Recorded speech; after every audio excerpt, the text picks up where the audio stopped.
কি করে একজন মুমিন আরেকজন মুমিনকে হ্যাপি নিউ ইয়ার বলতে পারে, শুভ নববর্ষ বলতে পারে? শুভ কি হবে না অশুভ হবে এটা জানে কে? আল্লাহর এই জমিনের উপরে থেকে আল্লাহর দেওয়া আবহাওয়া, আল্লাহর দেওয়া অক্সিজেন, আল্লাহর দেওয়া সবকিছু ব্যবহার করে প্রতিনিয়ত আমরা আল্লাহকে বিদ্যাঙ্গুলি দেখাচ্ছি। ওই মুরগিগুলো যেমন খাবারও খাচ্ছে, পানিও গ্রহণ করতেছে খাঁচার ভিতরে, তো আমরা তো আল্লাহ পাকের সামনে একটা খাঁচার মধ্যে আছি ভাই। কখন কার জন্য মালাকুল মউত আসবে আর খপ করে ধরে কবরের ফয়সালা করে দিবে আমরা কেউ জানি? আমরা তো এইভাবে বলি আমরা তো ফাঁসির আসামির চেয়েও আমাদের জীবনটা অনিশ্চিত।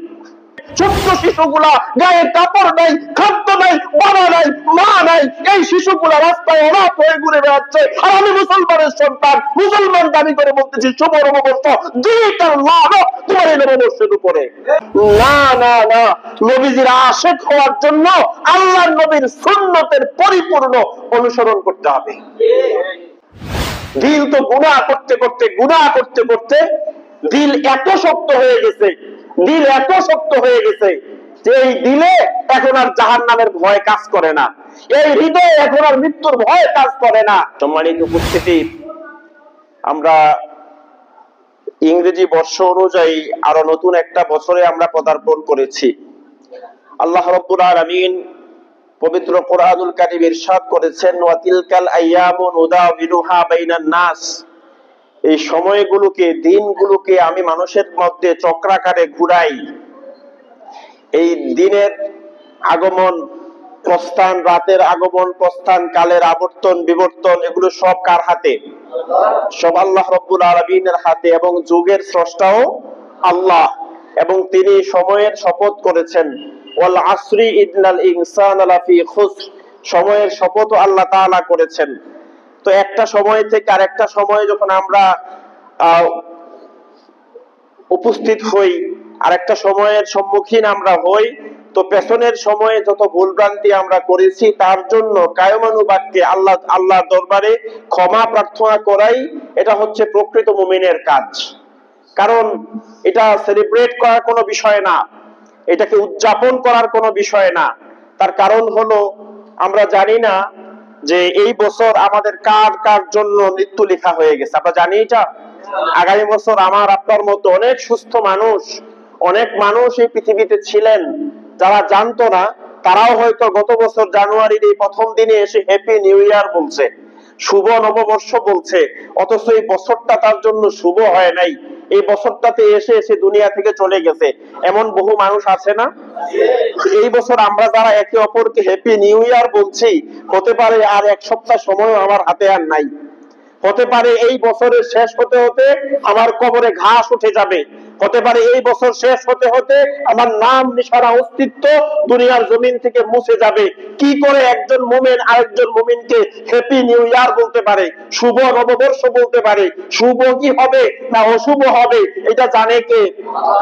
এক মুহূর্ত, আগামী এক সেকেন্ড পরে, এক মুহূর্ত পরে আমার জীবনে কি ঘটতে যাচ্ছে এইটা জানার ক্ষমতা আসমান এবং জমিনে এক আল্লাহ ছাড়া আর কেউ কি আছে? তো কি করে আমরা একে অপরকে এরকম আমরা এটাকে উইশ করি, আমরা একে অপরকে আমরা এই আপনার এই নববর্ষের শুভেচ্ছা দেই, এগুলোর কোনো মানে ইসলামে হয় না। আপনি একে অপরকে একজন মুসলমান হয়ে এগুলো বলতেছেন, গত এক বছর একবার কি চিন্তা করেছেন আমি একজন যদি প্রকৃত মুসলিম হই, আমি যদি আল্লাহর নবীর প্রকৃত উম্মত হয়ে থাকি, নবীজির উম্মত বলে আমি নিজেকে দাবি করে থাকি, তাহলে গত এক বছর আমার ফিলিস্তিনের ভাই বোনদের উপরে কি পরিমাণ জুলুম হয়েছে, অত্যাচার হয়েছে, আজও হচ্ছে। আর আমি মুসলমান নামদারি, মুসলমান পরিচয়দারি, আমি কি করে আরেকজনকে বলি শুভ নববর্ষ? যেখানে আমার মুসলিম ভাই বোনদেরকে পাখির মতো গুলি করে হত্যা করা হচ্ছে, যেখানে তাদের মাথার উপরে কোনো ছাদ নাই, যে মানুষগুলোর পেটে কোনো খাবার নাই, ক্ষুধার্ত শিশুগুলো অনাহারে অর্ধাহারে রাস্তায় দিনাতিপাত করে। আমি গতকালকে নিউজ দেখেছি, গতকালকে প্রচন্ড তুষারপাত আর বৃষ্টিতে একটা ছাদ নাই, আশ্রয় নাই, ছোট্ট শিশুগুলা গায়ে কাপড় নাই, খাদ্য নাই, নাই, বাবা নাই, মা নাই, এই শিশুগুলো রাস্তায় অনাথ হয়ে ঘুরে বেড়াচ্ছে। আর আমি মুসলমানের সন্তান, মুসলমান দাবি করে বলতেছি শুভ নববর্ষ, দিকার লানত তোমার এই নববর্ষের উপরে, দিকার লানত তোমার নববর্ষের উপরে। তুমি কি করে এই স্পর্ধা দেখাও, তুমি কি করে এই সাহস দেখাও, দুঃসাহস দেখাও, তুমি কি করে রাত কি রাত আতশবাজি আর গোলা ফুটিয়ে পটকা ফুটিয়ে তুমি নতুন বছরকে তুমি উদযাপন করো, নতুন বছরকে তুমি স্বাগত জানাও, লজ্জা করে না? তোমার মতো বহু মানুষ গত বছর সুস্থ ছিল, আমরা কেউ জানি না। আজকে আমার শরীরটা সুস্থ, আমার কিডনি গুলো ভালো কাজ করতেছে, আমার লিভার কাজ করতেছে, আমার হার্ট কাজ করতেছে। আমি জানি না, হয়তো এমনও হতে পারে এই বছর এসে আমার কিডনি গুলো নষ্ট হয়ে যাবে। প্রতি বছর নতুন নতুন ক্যান্সারে মানুষ আক্রান্ত হচ্ছে, প্রতি বছর মানুষ নতুন নতুন করে কিডনি ফেলিউর হচ্ছে, মানুষ হার্ট অ্যাটাক করতেছে, মানুষ মারা যাচ্ছে। আর আমি আপনি বলতেছি শুভ নববর্ষ। এটা মুসলমানের কালচার হতে পারে না। আল্লাহ রাসূল সাল্লাল্লাহু আলাইহি ওয়াসাল্লাম ইরশাদ করেছেন, মান তাশাব্বাহা বিকাউমিন ফাহুয়া মিনহুম, যে যে জাতির অনুসরণ অনুকরণ করবে, যে যেই জাতির অনুসরণ অনুকরণ করবে, আল্লাহ রাসূল বলেছেন কিয়ামতের দিন তার হাসর হবে তার সাথে, কিয়ামতের দিন তার হাসর হবে তার সাথে। মনে করেছি বছরে একবার একটা হুজুর নিয়া মিলাদ পড়ালেই তো বিশ্ব নবীর উম্মত হয়ে গেলাম, ঠিক না? হুজুর একটা দিলাম, মিলাদ একটা পড়াই দিলেই তো নবীজির উম্মত, নবীজির আশিক হয়ে গেলাম। না না না, নবীজির আশিক হওয়ার জন্য আল্লাহর নবীর সুন্নতের পরিপূর্ণ অনুসরণ করতে হবে। এইটা ছাড়া রাসূলের আশিক হওয়া যাবে না। জীবনের প্রতিটা ক্ষেত্রে ইহুদি, নাসারা, বেঈমান, কাফের, মুশরিকদের কৃষ্টি কালচার, তাদের কাস্টমস, তাদের কালচারকে ফলো করব, আর মুখ দিয়া দাবি করব নবীজির উম্মত। এটা শুধুই নবীজির উম্মত বলে দাবি করে তামাশা করা ছাড়া আর কিচ্ছু না। শুধুই তামাশা, এটা শুধুই তামাশা। সম্মানিত উপস্থিতি, এটা আমাদের কাজ না, এটা আমাদের কাজ না। একটু কি ভয় লাগে না আমাদের? একটু কি আতঙ্ক হয় না? একটু কি মনের মধ্যে ওই ভীতির সঞ্চার হয় না? দিল তো গুনাহ করতে করতে দিল এত শক্ত হয়ে গেছে, দিল এত শক্ত হয়ে গেছে যে এই দিলে এখন আর জাহান্নামের ভয় কাজ করে না, এই হৃদয়ে এখন আর মৃত্যুর ভয় কাজ করে না, এই চোখ এখন আর আল্লাহর ভয়ে, জাহান্নামের ভয়ে অশ্রু বিগলিত হয় না। রাসূল করিম সাল্লাল্লাহু আলাইহি ওয়াসাল্লাম আল্লাহ তাআলা সরাসরি জানিয়ে দিয়েছেন, আল্লাহ তাআলা সরাসরি জানিয়ে দিয়েছেন, ততক্ষণ পর্যন্ত আমি কোন কওমের উপরে আযাব দিব না যতক্ষণ হে নবী আপনি ওই জাতির উপরে উপস্থিত আছেন। অর্থাৎ নবীজি থাকাকালীন সময়ে কোন জাতির উপরে কি আসবে না? আল্লাহর আযাব ও গজব আসবে না। এখন সেই নবী স্বয়ং নিজে আকাশে যখন কালো মেঘ আপনার ছায়া বিস্তার করত, কালো মেঘ যখন আকাশ ঢেকে যেত, তো মদিনার সাহাবীরা, মদিনার লোকেরা খুব আনন্দিত হতো। একবার আয়েশা সিদ্দিকা রাদিয়াল্লাহু তাআলা আনহা আকাশের ঘন কালো মেঘ দেখে খুব আনন্দিত হলেন। আমরা সবাই জানি আরবে বৃষ্টিপাত হয় না, মরুভূমির দেশ, প্রচন্ড গরম, সবুজ ফসল জন্মে না। আকাশে কালো মেঘ দেখলে সবাই, আমরা চৈত্র বৈশাখ মাস যখন আসে দেখবেন যে মেঘের জন্য দোয়া করাই, একটু মেঘের জন্য দোয়া করা উচিত। একটু মেঘ দেখলে সবাই খুশি, একটু গরম দূর হবে। তো এটা তো সবাই স্বাভাবিক। আম্মা জান আয়েশা সিদ্দিকা রাদিয়াল্লাহু তাআলা আনহা তিনি খুব আনন্দিত হলেন, উনি খুবই খুশি মনে হলো। আল্লাহ রাসূল দেখে বললেন, আয়েশা তোমাকে খুব খুশি লাগতেছে, তোমাকে খুব আনন্দিত মনে হচ্ছে, কিসে তোমাকে আনন্দিত করলো? আয়েশা বললেন, ইয়া রাসূলুল্লাহ দেখেন না আসমানে কালো মেঘ বিরাজ করছে, আসমানে কালো মেঘ দানা বেঁধেছে, একটু পরেই বৃষ্টি হবে, গোটা সমাজ, গোটা দুনিয়া ঠান্ডা হয়ে যাবে, আমরা প্রশান্তি লাভ করব গরম থেকে, ধরিত্রী সবুজ ফসল জন্মাবে। ওনার কথাগুলো সত্য ছিল, সঠিক ছিল। আল্লাহ রাসূল বললেন, আয়েশা তোমার কে আশ্বস্ত করলো আসমান থেকে বৃষ্টির ফোঁটা পড়বে? আসমান থেকে তো আযাবের পাথর আর আগুনও নিক্ষিপ্ত হতে পারে। কে বলছেন এই কথা? বিশ্বনবী মুহাম্মদ রাসূলুল্লাহ সাল্লাল্লাহু আলাইহি ওয়াসাল্লাম, যার ব্যাপারে আল্লাহ স্বয়ং বলছেন ততক্ষণ আমি কোন কওমকে আযাব দিব না যতক্ষণ হে নবী আপনি এই জাতির মধ্যে বিদ্যমান। আপনি জাতির মধ্যে বিদ্যমান, আমি এই জাতির উপরে আযাব দিব না। আর ওই নবী বলতেছে, ও আয়েশা, তোমারে কে আশ্বস্ত করলো আসমান থেকে কালো মেঘ থেকে বৃষ্টির ফোঁটা জমিনে নাজিল হবে? তোমারে কে আশ্বস্ত করলো ওইটা থেকে তো সাপ বিচ্ছু আর পাথর জমিনে নাজিল হতে পারে? আমরা বড় বেখেয়াল হয়ে গেছি।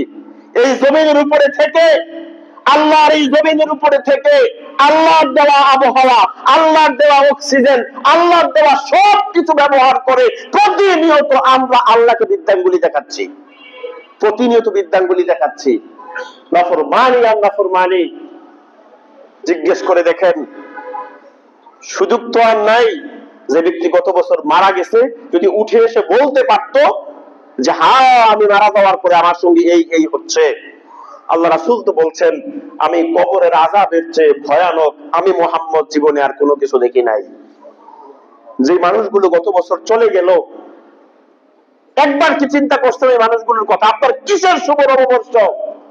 আরে ভাই, যার জন্য ফাঁসির হুকুম হয়ে যায় যে আগামী দিন এতটা বাজে তার ফাঁসি হবে, ওই ব্যক্তিও তো তার ফাঁসির আগ পর্যন্ত একটা সার্টেন টাইম সে পায়, ঠিক না?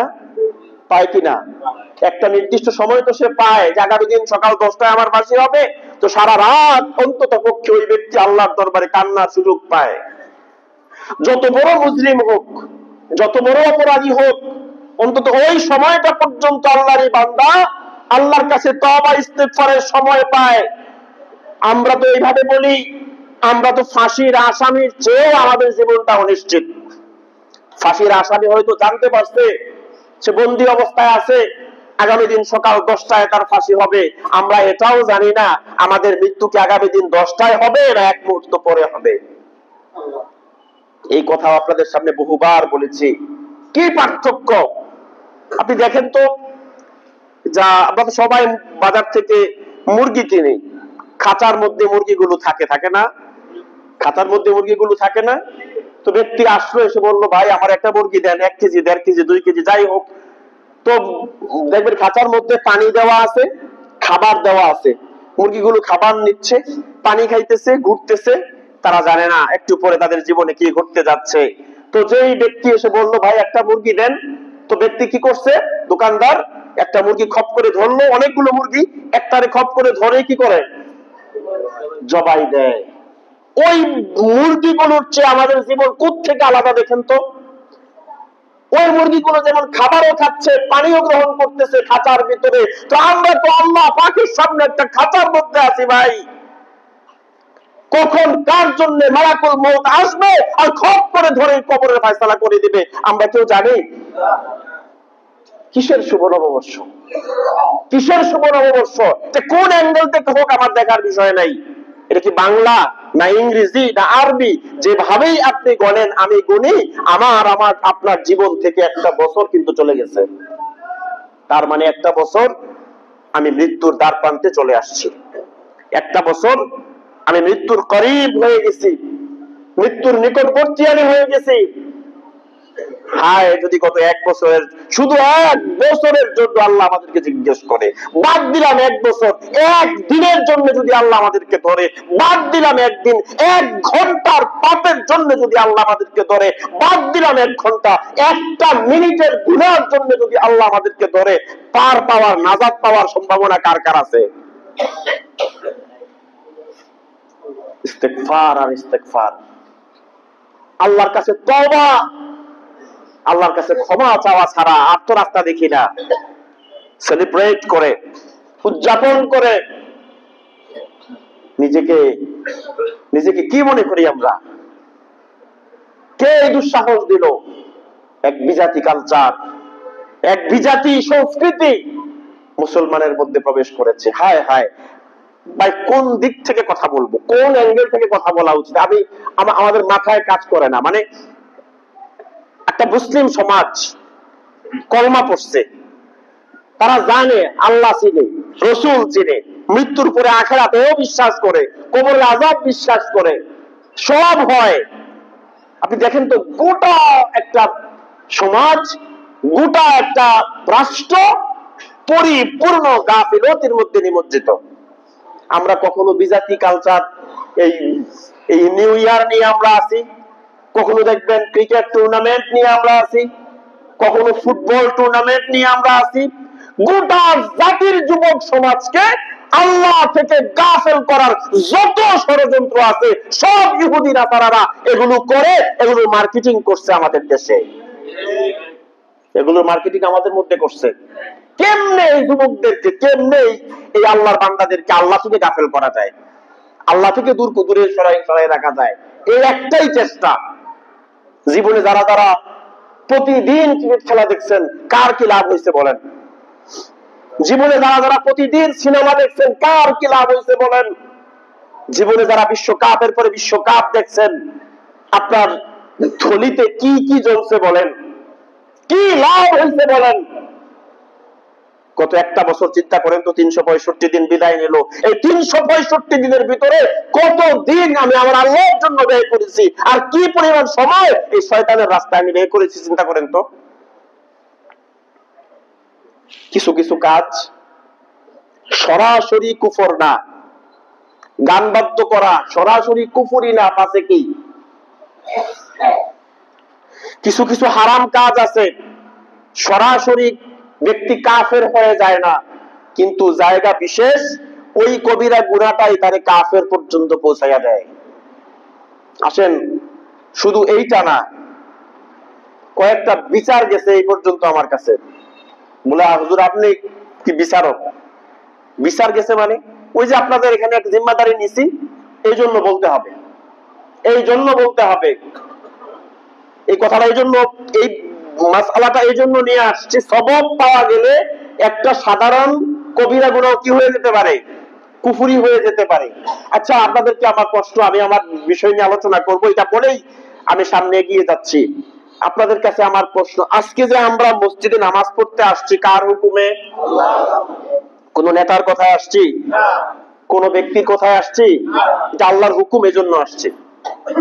আচ্ছা, আপনারা যে আপনাদের সন্তান হলে ছেলে সন্তানদের খতনা করান, এই খতনা পৃথিবীর কোন মানুষের কথায় নাকি আল্লাহ নবীর সুন্নতের জন্য করান? বিয়ে, এটা কি কোনো মানুষের কথায় না আল্লাহর কোরআনে বিয়ের ব্যাপারে হুকুম আছে? আছে না? আচ্ছা, তাহলে এই যে নামাজ পড়তে আসলাম, এখন এই নামাজ যদি আমি আপনাদেরকে বলি যে নামাজ একটা ইবাদত, এই ইবাদতটা আজকে আল্লাহর নবীর শরীয়ত অনুযায়ী না হয়ে আমি যেমনে বলি এই নিয়মে হবে, আপনারা কে কে মানবেন? মানবেন তো নাই, বরং এইটা করলে আমি কি মুসলমান থাকবো? শরীয়তের বিকৃতি করলে আমার ঈমান থাকবে? আচ্ছা বলেন তো, তাহলে যে নামাজ এটা আল্লাহর ইবাদত, নামাজের ব্যাপারে কোরআনেও কি আছে? দলিল আছে, হাদিসেও দলিল আছে। তো এই নামাজের ব্যাপারে যদি কোরআন হাদিস ভিত্তিক আমল করতে হয়, তাহলে বিয়ে এটাও আল্লাহর হুকুম। এই ব্যাপারে কোরআন হাদিসে দলিল আছে না নাই? যদি কোরআন হাদিসে দলিল থেকে থাকে, তাহলে বিয়েটা আমার আপনার মন গড়া হবে না আল্লাহর নবীর সুন্নত তরিকায় হওয়া লাগবে? তো যদি নামাজ আমি আল্লাহর তরিকায় না করে, রসুলের তরিকায় না করে মন গড়া চালাই, যদি আমার ঈমান না থাকে, তো বিয়ের মধ্যে যদি আপনি আল্লাহ এবং তার রসুলের হুকুম মতো তাদের আনুগত্য না করে নিজের মন গড়া চালান, তাহলে কথা বুঝেন নাই বোধহয়। সুন্নতে খতনা শব্দটা আগে আমরা বলি সুন্নত, দাওয়াত দিতেও লেখে সুন্নতে খতনা কার্ড বানায় না? আপনি সুন্নতে খতনা করতেছেন, নামের আগে দিয়ে লাগান সুন্নত, তাহলে নাম যদি হয় সুন্নত, ওই সুন্নতে খতনা এটাকে অনুষ্ঠান করতেই কে বলছে? আর যদি করেন আপনি মানুষকে খাওয়ান, কোনো আপত্তি নাই। করতে গিয়া সারা রাত আপনি গান বাদ্য বাজাইয়া পুরো সমাজকে নাচাবেন, এই অধিকার আপনাকে কে দিয়েছে? কে দিয়েছে? আমি আগেই বলছি, গান বাদ্য হারাম। বলেন গান বাদ্য কি? সরাসরি কোরআন, ওমিনান নাসি মান ইয়াশতারি লাহওয়াল হাদিস লিউদিল্লা আন সাবিলিল্লাহ। এই আয়াত দিয়ে আল্লাহ তাআলা এই গান বাদ্যকে পরিপূর্ণ হারাম করে দিয়েছেন। অসংখ্য হাদিসের ভিতরে গান বাদ্যকে নেফাক, এটাকে তামবুতুন নিফাক বলা হয়েছে। গান বাদ্যের মাধ্যমে মানুষের দিলের ভিতরে নেফাক পয়দা হয়, মুনাফিকি পয়দা হয়। গান বাদ্যকে হারাম করা হয়েছে। নাম দিলেন সুন্নতে খতনা, আর ওইটার ভিতরে নামাজের মধ্যে যদি কেউ ঢোল তানপুরা বাজায়, নামাজের ভিতরে যদি কেউ গান বাজায়, সে যেমন মুসলিম থাকতে পারে না। একটা সুন্নতে খতনা, সুন্নত নাম দিয়া সুন্নতের ভিতরে কেউ গান বাদ্য ঢুকালো, তাদেরকেও আমরা মুসলমান মনে করি না। এখন তো ঠিক আছে, একটু পরে আবার দাওয়াত খেতে যাইয়েন, কি বলেন? এখন ঠিক আছে, একটু পরে আবার দাওয়াত খাইতে যাবেন। আমি মনে করি যতটুকু ক্ষমতা আমাদের আছে, ঈমান ওই জিনিসের নাম, যদি সক্ষমতা থাকে হাত দিয়া অপকর্মকে বাধা দাও, যদি এইটাও সক্ষমতা না থাকে তাকে মুখ দিয়া বলো, মুখ দিয়ে নিষেধ করো। যদি অতটুকু সক্ষমতা না থাকে অন্তর দিয়ে যে কোনো অনইসলামিক পাপের কাজকে ঘৃণা করো। আল্লাহ রাসূল এই কথা বলেই বলেছেন, ওয়া যালিকা আদআফুল ঈমান, আর এটা হচ্ছে সবচেয়ে দুর্বলতম ঈমানের পরিচয়। যদি আমরা মনে করি যে আমরা সবচেয়ে দুর্বল শ্রেণীর মুসলমান, সবচেয়ে দুর্বল ঈমানদার, তাহলে অন্ততপক্ষে যে সমস্ত অনুষ্ঠানের ভিতরে গান বাদ্য দিয়া বিবাহ এবং সুন্নতে খতনার অনুষ্ঠান করা হয়, ওই অনুষ্ঠানে কোন মুসলমানের যাওয়া উচিত না। বয়কট করা যাবে ইনশাআল্লাহ। এটা শুধু এইখানে বসে ঠিক না, মসজিদ কমিটি সহ আমি মনে করি সেদিন আল্লাহ রাসূল সাল্লাল্লাহু আলাইহি ওয়াসাল্লাম মদিনার মসজিদ থেকে শুধু আরব না, উমরের সময় এসে এই মদিনার খেজুর পাতার মসজিদ থেকে অর্ধেকটা পৃথিবী শাসন করেছিলেন। একটা মুসলিম সমাজ শাসিত হবে মসজিদ কেন্দ্রিক। কোত্থেকে শাসিত হবে? মসজিদ কেন্দ্রিক। যেহেতু এটা একটা মসজিদ, আর এই মসজিদের মহল্লা অন্তত যতটুকু পর্যন্ত আছে, এই মসজিদ কর্তৃপক্ষের প্রতি আমার উদাত্ত আহ্বান থাকবে, অনুরোধ থাকবে, আপনারা এটাকে শক্ত হাতে বন্ধ করেন। আপনারা এটাকে শক্ত হাতে বন্ধ করেন, না হলে যতগুলো ডেস্কের এই জায়গাগুলোতে বাঁচছে অতটুকু গুনাহের শামিল যারা কর্তৃপক্ষ আছেন এদের ঘাড়ে এসেও পড়বে, এতে কোনো সন্দেহ নাই, এতে কোনো সন্দেহ নাই। কারণ একটা মুসলিম সমাজ, মসজিদ ভিত্তিক একটা সমাজ, ওই সমাজে নাচ গান হবে, আর এই মসজিদ ভিত্তিক সমাজ থেকে সমাজের নেতৃস্থানীয় কেউ কোনো ভূমিকা পালন করবে না, তো ওই আযাবের আর গজবের ভাগীদার সবাইরই হওয়া লাগবে, ঠিক কিনা? এটা আহ্বান করলাম প্রত্যেককে। আপনার ব্যক্তিগত ব্যাপার, কাউকে প্রেসার ক্রিয়েট করা এটা আমাদের দেশের লতে নাই। আপনাদের সকলকে বললাম, যা আজ থেকে যাদের এই অনুষ্ঠানগুলোতে তা হবে, আপনাদের যাদেরকে দাওয়াত দিবে ঘৃণা ভরে, তাচ্ছিল্য ভরে এই সমস্ত অনুষ্ঠানকে আমরা বর্জন করব। পারবো তো ইনশাআল্লাহ? পারবো তো ইনশাআল্লাহ? এদের সাথে যে নবীজির সুন্নতের ভিতরে এই ধরনের ফাসিকি কাজ ঢুকায়, তার সাথে মুসলমানের সম্পর্ক থাকতে পারে না। সারা রাত কারে খুশি করলেন? সারা রাত কারে খুশি করলেন? শয়তানকে খুশি করলেন। আচ্ছা, হিন্দুর বাড়িতে খাওয়া নাজায়েজ কেন? বাড়িতে খাওয়া নাজায়েজ না, এদের পূজায় কোন খাবার খাওয়া নাজায়েজ কেন? কারণ এই খাবারটা তৈরি হয়েছে কারে খুশির জন্য? মূর্তিকে খুশি করার জন্য। গায়রুল্লাহ, আল্লাহরে বাদ দিয়া অন্য কিছুর জন্য এটা তৈরি হয়েছে। তো ওইটা যদি নাজায়েজ হয়, তো সারা রাত যে শয়তানকে খুশি করছো, তো ওই বাড়িতে খাওয়া একজন ইমানদারের জন্য জায়েজ হবে কেমনে? কেমনে জায়েজ হবে? বয়কট করেন এই ধরনের খাদ্যকে, এই ধরনের অনুষ্ঠানকে। আমরা কারো বিরুদ্ধাচরণ করছি না ভাই, আপনাকে আহ্বান করছি তওবা করে আল্লাহর রাস্তায় ফিরে আসেন। আযাব গজব কেন আসে টের পায় না, বিয়ে শুরু করছে শয়তানকে খুশি করে, এরপরে আইসা তো সন্তান হইলে আবার নিয়ত করে এটা হাফেজ বানাবো। ওই বিয়েতে যার সন্তান হয়, ওই সন্তান কোরআনে হাফেজ হবে? হবে? বেদে মহিলা সারা পেটটা দেখাইয়া সারা বাজার ঘুরে, আসলে এরকম ব্যাপারটা, যেই পেট হাজারো পুরুষ পর পুরুষ দেখছে, ওই পেটে কোন আল্লাহ ওয়ালা, আল্লাহর ওলি, হাফেজ আলেম পয়দা হবে? শয়তানকে খুশি কইরা নাচ গান কইরা গায়ে হলুদ করে একটা নতুন বউ তার গায়ে হাজারো বেপরদা পুরুষ তাকে দেখলো, হাজারো পুরুষ তার গায়ে আঙ্গুল দিয়া টাচ করে করে হলুদ লাগালো, আর ওই নারীর গর্ভে কোন আল্লাহর ওলি জন্মাবে হতেই পারে না। এগুলোর পেটেই জাফর ইকবালের মতো কুলাঙ্গারের জন্ম হয়। মূলেই ভুল, মূলেই ভুল। সম্মানিত উপস্থিতি, এই নববর্ষ, এই নাচ গান, গায়ে হলুদ, এগুলোর সাথে ইসলাম এবং মুসলমানের কোন সম্পর্ক মানব ইনশাআল্লাহ। তো আমরা একটা হাদিস নিয়ে আলোচনা করতেছিলাম, মনে আছে? 7টা গুনাহ। কয়টা গুনাহ? 7টা গুনাহ। আল্লাহ রাসূল বলছে ধ্বংসাত্মক। আসসাবুল মুবিকাত আয়াল মুহলিকাত, 7টা ধ্বংসাত্মক কবিরা গুনাহ, যেই গুনাহগুলো আপনার আমার দুনিয়াকে ধ্বংস করে, আখিরাতকেও বরবাদ করে। এরকম 7টা গুনাহ নিয়ে আপনাদের সাথে আলোচনা করতেছিলাম। 1 নাম্বার ছিল আশিরকু বিল্লাহ, আল্লাহর সঙ্গে কি করা? 2 জাদু, ওয়াসিহরু, জাদুটোনা করা, মানুষের উপরে বানটোনা করা, জাদুটোনা করা। ওয়াকতলুন নাফসাল্লাতী হারামাল্লাহু ইল্লা বিল হক, কোন মানুষকে অন্যায়ভাবে হত্যা করা। ওয়াতাওয়াল্লি ইয়াওমা যাহাফ, আর যুদ্ধের ময়দান থেকে পলায়ন করা। ওয়াকলুর রিবা, সুদ খাওয়া। ওয়াকলু মালিল ইয়াতীম, এতিমের সম্পদ আত্মসাৎ করা, এতিমের সম্পদ খেয়ে ফেলা। এইবার সর্বশেষ আল্লাহ রাসূল বলছেন ওয়াকাযাফুল মুহসানাতিল মুমিনাতিল গাফিলাত, কোন সতী সাধবী, কোন নেককার নারীর উপরে জিনার অপবাদ দেওয়া। এখন হাদিসে নারীর কথা আসছে, তাশরীহ ব্যাখ্যায় শুধু কি নারী না যে কোনো মুমিন নারী পুরুষের উপরে অপবাদ দেওয়াই হারাম।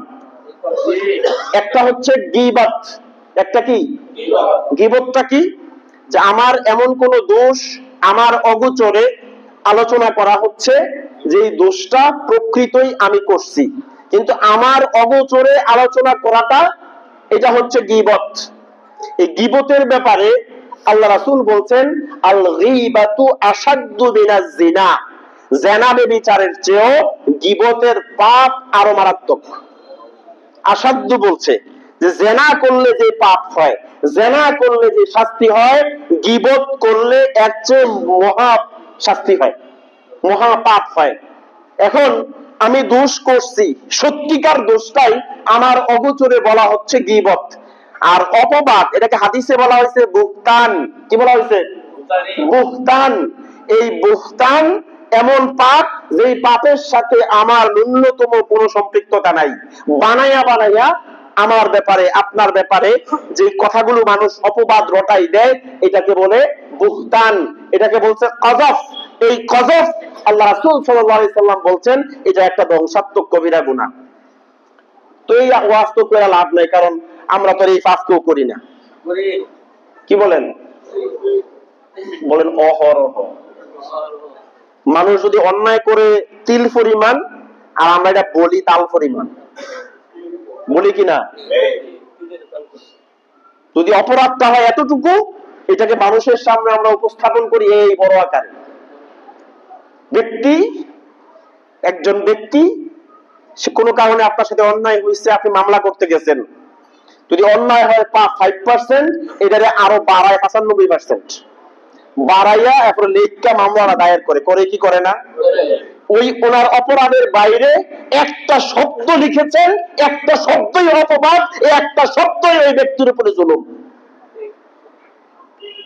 আল্লাহ রাসূল সাল্লাল্লাহু আলাইহি সাল্লামের কাছে এক সাহাবী আসছে, এসে বলছে ইয়া রাসূলুল্লাহ সাল্লাল্লাহু আলাইহি ওয়াসাল্লাম, হে আল্লাহর নবী, আমার কিছু দাস আছে, কিছু গোলাম আছে, এই গোলামগুলো তারা আমার অবাধ্য হয়, তারা আমার কাজকর্ম ঠিক মতো করে না, এবং তারা আমার অগোচরে আমাকে গালাগালি করে। এরকম কিছু গোলাম আমার আছে, যার কারণে আমি এদেরকে শাস্তি প্রদান করি। এটা কি আমার তাদের উপরে জুলুম হবে? আল্লাহ রাসূলকে এসে জিজ্ঞেস করছে। আল্লাহ রাসূল বলছে ঠিক তারা যেই পরিমাণ অপরাধ করেছে, ওই অপরাধ থেকে যদি একটা বেশি ব্যত্রাঘাত তাদেরকে তুমি করে থাকো, তাহলে কিয়ামতের দিন তুমি জালেম হয়ে আল্লাহর দরবারে দাঁড়ানো লাগবে। প্রতিনিয়ত আমরা মানুষের ব্যাপারে কি পরিমাণ বিষোদ্গার করি, কি পরিমাণ অপবাদ মানুষের ব্যাপারে আমরা দিচ্ছি। ভয় হয় না ভাই? একটু কি ভয় হয় না? আরে আমি শুধু ব্যক্তিগত ভাবে আমি নিজে যে গুনাহগুলা করি, শুধু আমি নিজে যে গুনাহগুলা করি, এগুলারই তো উপায় থাকবে না। আর কেন শুধু শুধু অমুকের এগুলো বলে আর গীবত বাদ দিয়া বানায়া মানুষের নামে যে বাজে কথাগুলো আমি মার্কেটে ছড়াই, মার্কেটিং করি, এগুলার কি উপায় হবে কিয়ামতের দিন? একটু কি চিন্তা করে দেখছি কি উপায়টা হবে কিয়ামতের দিন? আর আমি যে ওই ব্যক্তির ব্যাপারে এগুলা বলতেছি, আল্লাহর দরবারে ওই ব্যক্তি দামি না আমি দামি, এই কথা বলার কোন সুযোগ কি আছে? আছে, বলতে পারবেন? সূরার নাম সূরা হুজরাত। কি নাম? আল্লাহ তাআলা কি বলছে দেখেন, ইয়া আইয়ুহাল্লাযীনা আমানু লা ইয়াসখার কওমুম মিন কওমিন আসা আন ইয়াকুনু খায়রাম মিনহুম ওয়ালা নিসাউম মিন নিসাইন আসা আন ইয়াকুননা খায়রাম মিনহুন্না। আল্লাহ তাআলা বলছেন, হে ঈমানদারগণ, ঈমানদার পুরুষেরা, তোমরা একে অপরকে তুচ্ছ তাচ্ছিল্য করো না, একে অপরকে ছোট করো না। কারণ হতে পারে তুমি যাকে ছোট করে দেখছো তার দাম, তার মর্যাদা আল্লাহর দরবারে তোমার চেয়ে লক্ষ কোটি গুণ বেশি। এক সাহাবী আব্দুল্লাহ ইবনে মাসউদ, কি নাম? আপনারা রাগ করেন না তো? মাঝে মধ্যে সাহাবীদের নাম আপনাদের দিয়া বলাই, অন্তত সাহাবীদের নাম একটু বলি আমরা, কি বলেন? জীবনে তো বহু ক্রিকেট খেলোয়াড়ের নাম, ফুটবল খেলোয়াড়ের নাম, নায়কের নাম, নায়িকার নাম, গায়িকার নাম, বহুত কিছু বইলে তো মুখ নষ্ট করছি, অন্তত আল্লাহর নবীর সাহাবীদের নামগুলো একটু মাঝে মধ্যে বলাই। তো সাহাবীর নাম আব্দুল্লাহ ইবনে মাসউদ। কত বড় সাহাবী! এই যে আজকে আমাদের হানাফি ফিকহ, এই সবটার মূল হচ্ছে এই আব্দুল্লাহ ইবনে মাসউদ রাদিয়াল্লাহু তাআলা আনহু। কত বড় মাপের সাহাবী ছিলেন, বদরি সাহাবী। বদরে এই সাহাবীর হাত দিয়েই ছোট্ট দুইটা ছেলে, আমরা হয়তো বদরের ঘটনা এক সময় বলছি, ছোট্ট দুইটা ছেলে মুআজ আর মুআব্বাজের হাত দিয়া আবু জাহেলকে ঘোড়া থেকে নিচে ফেলাই দেওয়া হয়েছিল। আর এই আব্দুল্লাহ ইবনে মাসউদ এই সাহাবী যিনি আবু জাহেলকে হত্যা করছেন। অনেক বড় মাপের একজন সাহাবী ছিলেন আল্লাহ রাসূলের। মক্কা ইসলাম গ্রহণ করেছেন, অনেক অত্যাচার নির্যাতন সহ্য করেছেন। ওনার পা গুলা ছিল ছোট ছোট, পা গুলা কি ছিল? ছোট্ট ছোট্ট পা ছিল ওনার। একটু হাঁটার সময় স্বাভাবিক লাফাইয়া লাফাইয়া হাঁটতে হয়, পা ছোট, আল্লাহ এরকম বানাইছে। তো মদিনায় তো সাহাবীরা বন্ধুবর সবাই বসছে, তো আনন্দের ছলে, কথার ছলে কোন একজন সাহাবী একটু ঠাট্টা করে ওনারে ছোট পা বলে একটু সম্বোধন করছে। ওনাকে বেইজ্জতি করার উদ্দেশ্য না, একটু মজা করে বন্ধুরা একসাথে বসছে, তো ছোট পা বলে ওনাকে সম্বোধন করছে। যেভাবেই হোক এই শব্দটা আল্লাহ রাসূলের কান পর্যন্ত পৌঁছে গেছে। রাসূল করিম সাল্লাল্লাহু আলাইহি সাল্লাম ওনার রাগে গাল মুবারক লাল হয়ে গেছে। আল্লাহ রাসূল বলল, ও সাহাবীরা, তোমরা কে এই কথা বলেছো আব্দুল্লাহ ইবনে মাসউদকে? তোমরা কি জানো তার দুইটা ছোট্ট পা দেখে তোমরা তার সাথে এরকম কথা বললা? তার দুইটা পা যদি মিজানের পাল্লায় রাখা হয় আর আরেক দিকে উহুদ পাহাড়টা রাখা হয়, আব্দুল্লাহ ইবনে মাসউদের পা দুটো ভারী হয়ে যাবে। আসা আসা আইয়াকুনু খায়রাম মিনহুম।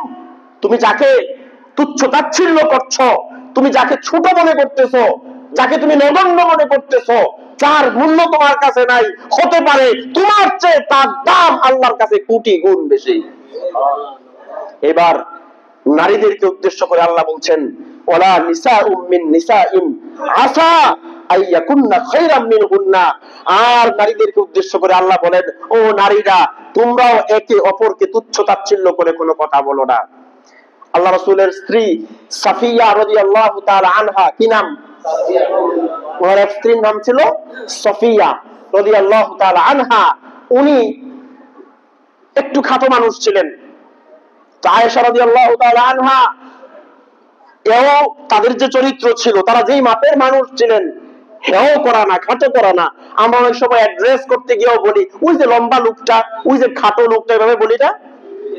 অ্যাড্রেস করতে গিয়ে আল্লাহ রাসূলের সামনে হয়তো কোনো কারণে সাফিয়াকে একটু খাটো বলছে, আল্লাহ রাসূল বললেন, ও আয়েশা তুমি কি বলেছো, তোমার মুখ দিয়ে কি কথা বের হয়েছে, তুমি যে সাফিয়াকে খাটো বললা, তোমার এই শব্দটা যদি আরব সাগরে নিক্ষেপ করা হয়, আরব সাগরের পানিটা কালো হয়ে যাবে। আমরা একে অপরকে তুচ্ছ তাচ্ছিল্য করি। আপনি অপবাদ দিবেন, দোষ বলবেন তো পরে, দোষ আর অপবাদ তো বহু পরের ব্যাপার। কাউকে ছোট্ট করে, হীন করে কথা বলার রাইট পর্যন্ত ইসলাম আমাকে আপনাকে দেয় নাই। আপনার কাছে আমার কাছে একটা মানুষের মূল্য নাও থাকতে পারে, কারণ না থাকাই স্বাভাবিক। কারণ এই মানুষটাকে মুসলমান বানাইতে তো আমার আপনার কোনো পরিশ্রম লাগে নাই, না লাগছে? একটু চিন্তা করেন তো, যেই মানুষটাকে আপনি তুচ্ছ করছেন, যেই মানুষটাকে আমি আপনি তার অপবাদ দিচ্ছি, তার দোষ বলে বেড়াচ্ছি, সেও দেখেন কালেমাওয়ালা মুসলমান। মুসলমান কিনা? ওই মানুষটাও কালেমাওয়ালা মুসলমান। আর এইরকম একটা মুসলমান বানাতে একটু চিন্তা করেন তো আমার আপনার নবীর কি পরিমাণ ঘাম ঝরছে। একটা মানুষকে কালেমা পড়াতে চিন্তা করেন তো। যখন রাসূল তায়েফে গেলেন, কি কারণে গেছিলেন? ব্যবসা করতে? মাল কামাইতে গেছিলেন? মোটা অঙ্কের হাদিয়া আনতে গেছিলেন? একটাই উদ্দেশ্য ছিল, এই মানুষগুলো সব লা ইলাহা ইল্লাল্লাহ এই কালেমা ওয়ালা হয়ে যাক। উদ্দেশ্য এটাই তো ছিল। একটা মানুষকে কালেমা পড়াতে গিয়া রহমতের নবীর গায়ে বৃষ্টির মতো পাথর নিক্ষেপ করা হয়েছে। আমার আপনার নবী রক্তাক্ত হয়েছেন। এমনও দিন গেছে, সারাদিন আবু বকর বের হইছে, উমর বের হইছে মানুষের কাছে কালেমার দাওয়াত নিয়া। তো সন্ধ্যা বেলায় ফিরে এসে বলছি, ইয়া রাসূলুল্লাহ, আজকে একজন মানুষকেও কালেমা পড়াতে পারি নাই। কি দরদ ছিল তাদের মধ্যে। কোনদিন এসে বলছি, ইয়া রাসূলুল্লাহ, আজকে একজন মানুষ কালেমা পড়ছে। এইভাবে মানুষগুলোকে কালেমা পড়াইয়া মুসলমান বানাইছে। আজকে যা দেখতেছেন কালেমা ওয়ালা, সব তাদের মেহনতের ফসল। আর একজন মুসলমান হয়ে, কালেমা ওয়ালা হয়ে আরেকজন কলমা পড়া মুসলমানের পেছনে আমরা লাগি, অপবাদ দেই, তাদের পেছনে আমরা দোষ ত্রুটি বলে বেড়াই। এবার আল্লাহ তাআলা কি বলছে শুনেন, যে আমার মুখের কথা আল্লাহর কোরআন। সূরার নাম কি বলছিলাম? সূরা হুজরাত। আল্লাহ বলছে, ওয়ালা তালমিজু আনফুসাকুম ওয়ালা তানাবাজু বিল আলকাব। একে অপরকে তুচ্ছ তাচ্ছিল্য তো করবাই না, বরং কাউকে কোন মন্দ উপাধি দিয়া, মন্দ নাম নিয়া, মন্দ লকব দিয়া ডাকবাও না। বিইসাল ইসমুল ফুসুক বাদাল ঈমান। ঈমানের পরে আল্লাহ তাআলা বলছেন, ঈমানের পরে সবচেয়ে গর্হিত অপরাধ হচ্ছে কোন মানুষকে মন্দ নাম নিয়ে ডাকা। বেখেয়াল আমরা মুসলমান, বেখেয়াল। আবু বকর রাদিয়াল্লাহু তাআলা আনহু, আপনার কাছে কি মনে হয় খুব কম আমলদার মানুষ ছিলেন? খুব কম আমলদার ব্যক্তি ছিলেন আবু বকর? সমস্ত মানব জাতির মধ্যে সবচাইতে দামি হচ্ছে ইমানদাররা। কারা? সমস্ত ইমানদারদের ভিতরে সবচেয়ে দামি হচ্ছে উলামায়ে কেরাম। উলামায়ে কেরামের ভিতরে সবচেয়ে দামি হচ্ছে যারা হক্কানি আল্লাহওয়ালা বুজুর্গ। তারা আল্লাহওয়ালা বুজুর্গদের ভিতরে সবচেয়ে দামি হচ্ছে যারা এই যে চারটা মাযহাব আমরা দেখি, ওনাদের ফিকহি দর্শন, ওনাদের যে গবেষণা, এই চার মাযহাবের ইমামগণ, এই চার মাযহাবের ইমামগণের ভিতরে সবচেয়ে দামি হচ্ছেন ইমামে আযম আবু হানিফা রাহমাতুল্লাহ আলাইহি। তার চাইতে দামি হচ্ছেন সাহাবায়ে কেরাম। ১.৫ লাখ সাহাবা ছিল, এই ১.৫ লাখ সাহাবীদের ভিতরে সবচেয়ে দামি ছিলেন ৩০০০ সাহাবী। ৩০০০ এর ভিতরে আরো সবচেয়ে দামি হচ্ছে ১৪০০ সাহাবী। ১৪০০ সাহাবীর ভিতরে আরো দামি হচ্ছে বদরের ৩১৩ জন সাহাবী। বদরের ৩১৩ জন সাহাবীর ভিতরে দামি হচ্ছেন আপনার এই আশারায়ে মুবাশশারার এই ১০ জন সাহাবী। আশারায়ে মুবাশশারার ১০ জন সাহাবীর ভিতরে সবচেয়ে দামি হচ্ছেন ৪ জন খলিফা, আবু বকর, উমর, উসমান, আলী। ৪ জনের ভিতরে সবচেয়ে দামি হচ্ছে সিদ্দিক আকবর আবু বকর রাদিয়াল্লাহু তাআলা। ওনার ভিতর থেকে তাই সমস্ত মানব জাতির ভিতরে সবচেয়ে দামি ব্যক্তি। এবার সমস্ত নবী রাসূলগণ তার চেয়ে দামি ছিলেন। আর সমস্ত নবী রাসূলগণের ভিতরে 10 জন অথবা 14 জন যাদেরকে উলুল আজমি মিনার রাসূল বলা হয়েছে, এই 10 জন বা 14 জন নবী সবচেয়ে দামি। ওই 10 জন বা 14 জন নবীর ভিতর থেকে সবচাইতে দামি আমার আপনার নবী সাইয়্যিদুদ দুজাহা, বিশ্ব নবী জনাবে মুহাম্মদুর রাসূলুল্লাহ সাল্লাল্লাহু আলাইহি ওয়াসাল্লাম। একবার মিলাই দেখেন তো আমাদের দাম আল্লাহর কাছে কত, আর আবু বকরের দাম আল্লাহর কাছে কত ছিল।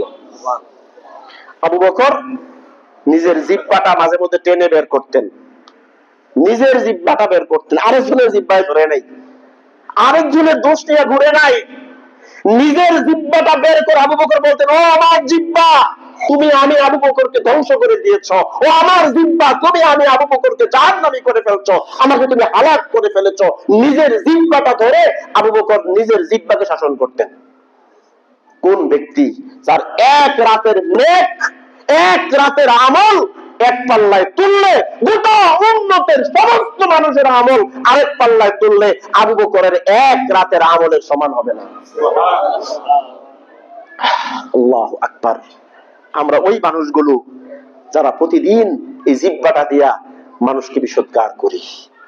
সম্মানিত উপস্থিতি, এবার আসেন অপবাদ দিলে দুনিয়াতে শাস্তিটা কি হবে? কোথায়? কিছু কিছু গুনার জন্য, কিছু কিছু অপরাধের জন্য হদ শরিয়া কর্তৃক দণ্ডবিধি কার্যকর করা হয়। যেমন কেউ কাউকে হত্যা করছে, হত্যার বদলে কি করতে হবে? কিসাস। হত্যার বদলে হত্যা। জিনা করেছে, তাকে দুররা মারতে হবে। বিবাহিত নারী পুরুষ জিনা করেছে, তাকে রজম করতে হবে। এরকম আছে না? চুরি করেছে, হাত কাটতে হবে। এগুলো ইসলামী দণ্ডবিধি। ঠিক তেমনি যদি কেউ কারো বিরুদ্ধে অপবাদ আরোপ করে, অপবাদ দিলে শাস্তিটা কি হবে? সূরার নাম সূরা নূর। কি নাম?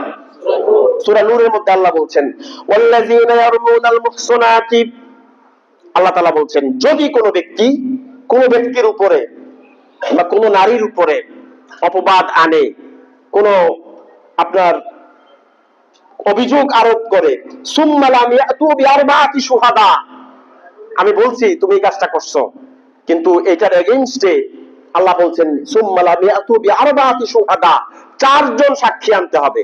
কয়জন? 4 জন সাক্ষী আনতে হবে। এই কাজ করছি বললে 4 জন সাক্ষী যদি আনতে না পারে, এইবার আল্লাহ বলছেন ফাজলিদুহুম সামানিনা জালদা, তার কাপড়টা খুলে তার পিঠের মধ্যে 80টা দোররা লাগাই দাও। কয়টা? 80টা। কেন যে মানুষ শরীয়ত চায় না, কেন যে সব দেখবেন হুজুর সব ঠিক আছে, নামাজ ঠিক, রোজা ঠিক, সব ঠিক, যখনই কই যে হুজুরারে ভোট দেন না কেন, এই জন্যই দেয় না, এটা ভালো করে বুঝে এনে ভোট দিয়া হুজুরারে পাস করাইলেই তো আগে তারা দোহানো চা দোহানে কইলেই সামরা থাকতো না, ফিরে 80টা বেত্রাঘাত মারবো, এই ডরে এই ইসলামী দলগুলোকে ক্ষমতায় আসতে দেওয়া হয় না। ভয় একটা জায়গায়, হাত থাকবে না, কল্লা থাকবে না, যে জেনা করলে মাটির মধ্যে ঢুকাইয়া রজম করবে, এই কারণ তো এগুলাই। আর কি কারণ ছিল? আপনি দেখবেন ইসলামী শাসনকে বলা হয় এটা একটা জঙ্গিবাদী শাসন, ইসলামী শাসনকে বলা হয় একটা জেহাদ। জেহাদ কি করছে? জেহাদ তো ওই জিনিসের নাম যেই জিনিস দ্বারা দুনিয়াতে মানুষের অধিকার প্রতিষ্ঠিত হয়। এটার একবার এগেইনস্ট এই জন্য যাও। এই যে হুকুমটা দিছে, আচ্ছা বলেন তো বাংলাদেশের কোন সংবিধানে কোন আইনের ধারা আছে কারো এগেইনস্টে কোন অপবাদ আনলে মানহানি মামলা করো? কি কয়? আজ পর্যন্ত মানহানি মামলা করে কি কয়টা হয়েছে? কিচ্ছু, হুদ্দা, কোন ফজিলত নাই। বরং শরিয়া ভিত্তিক আইন আকত একটা উড়াইছো তো সাক্ষী আনো, সাক্ষী নাই ফিটটা উদাম করো, লাগাও। তখন 200 টাকা লাগাই লইলে চা দোহান্ডিত বইয়া বইয়া ফাঁক না আলাপ আপনার মতে কি থাক লইলে আর চলতো না। সুম্মা লাম ইয়াতু বিআরবাআতি শুহাদা, 4 জন সাক্ষী যদি আনতে না পারো, আল্লাহ বলছেন ফাজলিদুহুম সামানিনা জালদা, তার পিঠের মধ্যে 80টা বেত্রাঘাত করো, 80টা দোররা লাগাও। এবার আরো কি বলছে আল্লাহ তাআলা? ওয়ালা তাকবালু লাহুম শাহাদাতান আবাদা, এই সমাজের কোন সাক্ষী হিসাবে এই ব্যক্তির সাক্ষ্য আর গ্রহণযোগ্য হবে না। একদম সিল মারা, তোর ফিরে বেত লাগানো হয়েছিল, তোর কোন সাক্ষী এই সমাজ আর গ্রহণ করবে না। এমন শাস্তি যদি আরোপ করা হতো তো একজন মুসলমান হয়ে আরেকজন মুসলমানের ইজ্জত আর সম্মান নিয়ে আমরা কখনোই চিনিমিনি খেলতে পারতাম না। আসেন এবার এই কাজগুলো কি আমাদের কাজ? নবীর উম্মত হয়ে কাজগুলোকে আমরা করতে পারি? পারি না। আমাদের কাজগুলো কি কি ছিল করা? এই দুইটা হাদিস বলে আজকে শেষ করে দিব। আল্লাহ রাসূল সাল্লাল্লাহু আলাইহি ওয়াসাল্লাম বলছেন, ও মুসলমান শোনো, আদ-দীনু আন-নাসিহা, আদ-দীনু আন-নাসিহা। কারো সমালোচনা করা, কারো পেছনে লাগা, শত্রুতা করা, তুচ্ছ-তাচ্ছিল্য করা, কাউকে অপদস্থ করা, অপমান করা, কাউকে লাঞ্ছনা দেওয়া, এগুলো তোমার কাজ না, বরং তোমার কাজ হলো একে অপরের কল্যাণ কামনা করা। নবী সরাসরি বলছে আদ-দীন, এই দিনের ভিতরে নামাজ আসেনি, রোজা আসেনি, হজ আসেনি, যাকাত আসেনি, সবই তো আছে। আর নবীজি বললেন আমার দিনটাই হলো একজন মুসলমান আরেকজন মুসলমানের কল্যাণ কামনা করবে, মোটেও ক্ষতি কামনা করবে না। আর আমরা তো মাশাআল্লাহ কারো ভালো সহ্যই করতে পারি না, কল্যাণ কামনা থাক দূরের কথা, ভালো সহ্যই করতে পারি না। প্রকৃত মুসলমান হচ্ছে সে যে আরেক মুসলমান ভাইয়ের কি কামনা করে? কল্যাণ কামনা করে। এবার নবীজি বলেন লা ইউমিনু আহাদুকুম, তোমাদের কেউ ততক্ষণ পর্যন্ত পূর্ণাঙ্গ মুমিন হতে পারবে না, তোমাদের কেউ ততক্ষণ পর্যন্ত পরিপূর্ণ মুমিন হতে পারবে না হাত্তা ইউহিব্বা লিআখিহি মা ইউহিব্বু লিনাফসি, ততক্ষণ তুমি নিজের জন্য যা পছন্দ করো তোমার আরেক ভাইয়ের জন্য তাই পছন্দ না করো, ততক্ষণ পর্যন্ত তুমি পূর্ণাঙ্গ মুমিন হতে পারো নাই।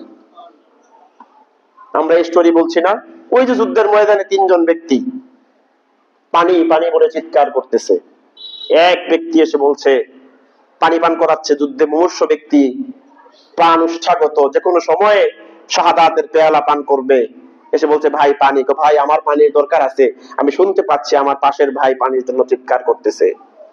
দৌড়ে গেছে ওই ব্যক্তির কাছে, গিয়ে বলছে আপনার নাকি পানির প্রয়োজন? বলছে হ্যাঁ আমার প্রয়োজন, খুব তৃষ্ণা লেগেছে, মুমূর্ষু অবস্থা। বলছে আমি শুনতে পাচ্ছি দূরে আরেক ভাই পানি পানি বলে চিৎকার করতেছে। দৌড়ে গেছে তার কাছে, ওখানে যাইতে যাইতে তৃতীয় ব্যক্তি শাহাদাত বরণ করছে, দৌড়ে আসছে দ্বিতীয় ব্যক্তির কাছে পানি নিয়ে, আয়েশা থেকে সেও শহীদ হয়ে গেছে। দৌড়ে আসছে প্রথম ব্যক্তির কাছে, এসে দেখছে সেও শহীদ হয়ে গেছে। পানির মশকটা ওই সাহাবীর হাতেই ছিল। তিনজন ব্যক্তি আরেক ভাইকে প্রাধান্য দিল, পানি পান করলো না, দুনিয়া থেকে বিদায় নিল। এটাই হচ্ছে আদ-দীন আন-নাসিহা, নিজের টানা আরেক ভাইয়ের কল্যাণ কামনা করা। সম্মানিত উপস্থিতি, একটু মিলাই, মুসলমান তো দাবি করতেছি নিজেকে নিজে, এগুলো করে আমরা একে অপরের থেকে বিচ্ছিন্ন হচ্ছি, আমাদের ইউনিটি ভেঙে যাচ্ছে। অথচ কালেমার দাবিতে, ঈমানের দাবিতে আল্লাহ তাআলা বলছেন যে সফান কান্নাহুম বুনিয়ানুম মারসুস, ও আমার এই বান্দারা তো এইরকম যারা সীসা ঢালা প্রাচীরের মতো। তাদের ঐক্য একতা কিসের মতো? সীসা ঢালা প্রাচীরের মতো। আমরা সেখান থেকে বের হয়ে যাচ্ছি, আমরা মুসলমান হয়ে মুসলমানকে সহ্য করতে পারতেছি না। আল্লাহ রাসূল বললেন আল মুমিনু লিল মুমিন কাল বুনিয়ান ইয়াশুদ্দু বাদুহু বাদা, একজন মুসলমান, একজন মুমিন, আরেকজন মুমিন হচ্ছে একটা দেয়ালের মতো, দেয়ালের ইটের মতো, একটা ইট আর একটা ইটকে ধরে রাখে। মুমিন হচ্ছে এইরকম, একে অপরকে আটকে রাখবে, ধরে রাখবে। অথচ আমরা বিচ্ছিন্ন হয়ে যাই, আমরা একে অপরকে অপছন্দ করি। আল্লাহ সুবহানাহু ওয়া তাআলা এই সমস্ত কবিরা গুনাহ থেকে আমাদের সবাইকে হেফাজত করেন। অপবাদ দিব মানুষের, মামলার মধ্যে বাড়াই বাড়াই লিখবো, মিথ্যা মামলা দিব মানুষের নামে। আপনি যদি মানুষের নামে মিথ্যা মামলা দেন তো আপনার জন্য মামলা করার মতো আছে না নাই? মনে রাখবেন এইখানেই সব শেষ না, এইখানেই সব শেষ না। মৃত্যুর পরে আরেকটা জীবন আছে, যেতে হবে সেখানে। ওইখানে প্রত্যেকটা জিনিসের হিসাব আল্লাহ পাকের সামনে বুঝাই দিতে হবে। যা যা করতেছি একটা পরীক্ষার ময়দানে আল্লাহ আমাদেরকে ছেড়ে দিয়েছেন।